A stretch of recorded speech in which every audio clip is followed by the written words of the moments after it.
2024లో నా మనవడు ఎన్టీఆర్ సీఎం అవుతాడు. వాళ్ళది వాళ్ళ తాత అంశం అంటూ చెప్తోంది మన లక్ష్మీ పార్వతి.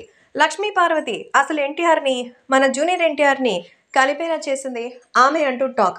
అప్పట్లో హరికృష్ణ గారు శాలిని గారిని పెళ్లి చేసుకొని తనతో పాటు ఫ్యామిలీ లైఫ్‌ని లీడ్ చేయడం నందమూరి కుటుంబానికి పరువు తక్కువగా వాళ్ళు భావించేవారు.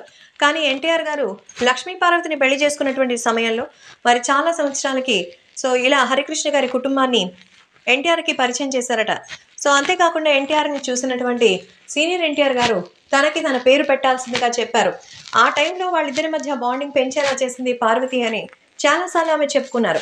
ఈ నేపథ్యంలో ప్రతి ఒక్క విషయంలో కూడా వాళ్ళు సంచలనంగా మారినటువంటి ఈ విషయం కూడా సోషల్ మీడియాలో ఎంతో వైరల్ అవుతోంది. అయితే 2024 సంబంధించి ఎన్టీఆర్ రాజకీయాల్లోకొస్తే ఖచ్చితంగా సీఎం అవుతారని వాళ్ళది వాళ్ళ తాతగారి అంశ. వచ్చినటువంటి మొదటి సంవత్సరంలోనే ఆయన మంచి విజయం సాధిస్తారు.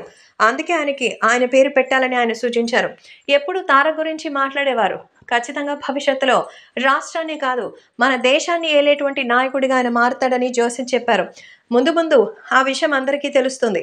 ఇప్పుడు ఎలాగైతే ఇండస్ట్రీలో నంబర్ 1 హీరోగా ఆయనకు సాటి ఎవరు లేదు అని అనిపించుకున్నారో, భారీగా అయితే సక్సెస్‌ని సాధించేస్తారన్న నమ్మకం నాకుంది. ఆయన ఎప్పుడైనా పార్టీ పెట్టినా, లేదా ఏదైనా పార్టీలోకొస్తే నన్ను పిలిస్తే తప్పకుండా వెళ్తానని, అది నా బాధ్యతగా స్వీకరిస్తానంటూ చెప్తున్నారు లక్ష్మీ పార్వతి.